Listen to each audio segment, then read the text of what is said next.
saya Fernanda Sevi Nurwahida dengan nomor induk mahasiswa 252310101179.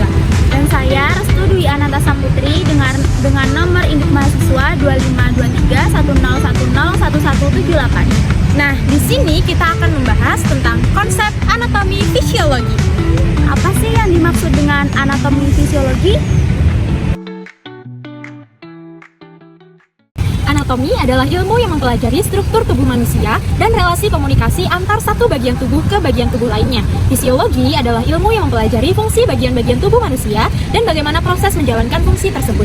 Anatomi fisiologi adalah ilmu yang mempelajari potongan atau susunan tubuh manusia dan bagaimana alat tubuh tersebut bekerja. Nah, agar kita lebih mudah memahami anatomi, kita bisa menggunakan garis atau hayal yang disebut dengan garis imajiner. Garis imajiner tersebut terbagi menjadi 4. Yang pertama yaitu garis tengah atau potongan sagital, di mana potongan sagital ini terdapat pada arah vertikal dari atas, dari ujung kepala, lalu turun ke bawah, hingga ujung kaki dan terbagi menjadi 2 bagian yaitu kaki kiri dan kaki kanan. Lalu yang kedua ada potongan horizontal, di mana potongan horizontal ini terdapat pada arah menyamping, lalu memotong bagian superior dan interior yaitu bagian atas dan bagian bawah. Yang ketiga ada pembelahan sagital. Pembelahan sagital yaitu pembelahan tubuh menjadi 2 bagian, bagian kanan dan bagian kiri. Yang keempat ada pembelahan koronal. Pembelahan koronal membagi tubuh menjadi 2, yaitu bagian anterior dan posterior. Selanjutnya kita akan membahas mengenai istilah anatomi berdasarkan garis, alurnya, dan bidang imajinernya. Yang pertama yaitu ada anterior, yaitu lebih dekat ke depan, contohnya lambung terletak anterior terhadap limfa. Yang kedua medial, yaitu bagian tengah atau lebih dekat ke bagian median, contohnya jari manis terletak medial terhadap jari jempol. Yang ketiga ada superior, yaitu bagian atas, contohnya mulut terletak superior terhadap dagu. Yang keempat ada dextra, bagian kanan. Yang kelima ada ventral, bagian depan ruas tulang belakang. Yang keenam ada interna, bagian dalam. Yang ketujuh ada proximal, lebih dekat dengan pangkal tubuh atau mendekati batang tubuh, contohnya siku terletak proksimal terhadap telapak tangan. Yang kedelapan parietal, yaitu lapisan luar. Yang kesembilan superficial, dangkal atau lebih dekat di permukaan, contohnya ada di otot kaki terletak superficial dari tulangnya. Yang kesepuluh ada horizontal, bidang datar. Yang kesebelas transversal, yaitu potongan melintang. Yang ke-12 posterior, lebih dekat ke belakang, contohnya jantung terletak posterior terhadap tulang rusuk.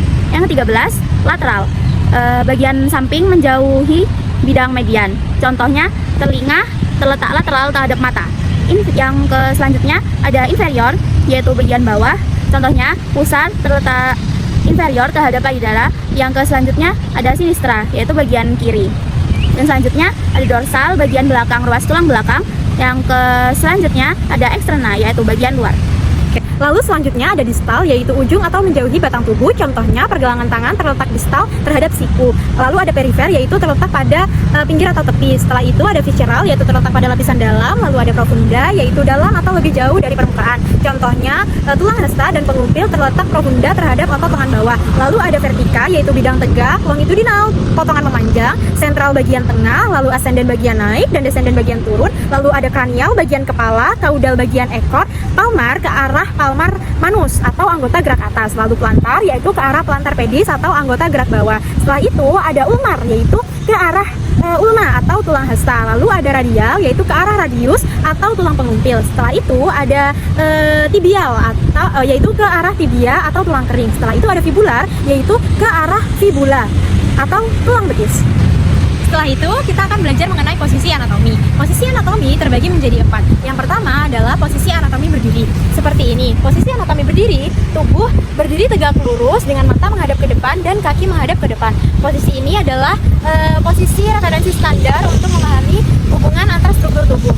Lalu yang kedua ada posisi supine. Pada posisi ini, tubuh berbaring telentang dengan mata dan dengan wajah dan perut menghadap ke atas. Nah, pada posisi ini biasanya dilakukan pada pemeriksaan fisik dan prosedur medis serta berbagai operasi. Seperti ini. Yang ketiga ada posisi prone, yaitu posisi tengkorak. Dengan dada dan perut menghadap ke bawah dan punggung menghadap ke atas. Dan yang keempat ada posisi litotomi. Pada posisi ini tubuh berbaring terlentang dengan paha diangkat secara vertikal dan lutut ditekuk dengan posisi betis horizontal. Biasanya posisi ini dilakukan pada prosedur kebidanan. Selanjutnya kita akan belajar mengenai gerakan anatomi tubuh manusia. Yang pertama ada fleksi, yaitu menekuk sendi. Dan yang kedua ada ekstensi, meluruskan sendi. Dan yang ketiga ada adduksi, yaitu mendekatkan ke badan. Yaitu selanjutnya ada abduksi, yaitu menjauhi badan. Yang selanjutnya ada elevasi, yaitu mengangkat, dan depresi, menurunkan. Lalu selanjutnya ada inversi, yaitu gerakan memutarkan telapak kaki ke dalam, dan eversi, gerakan memutarkan telapak kaki keluar. Selanjutnya ada supinasi, yaitu gerakan menengadahkan tangan, dan pronasi, gerakan menelungkupkan tangan. Selanjutnya ada endorotasi, yaitu rotasi ke dalam, dan eksorotasi, yaitu rotasi keluar.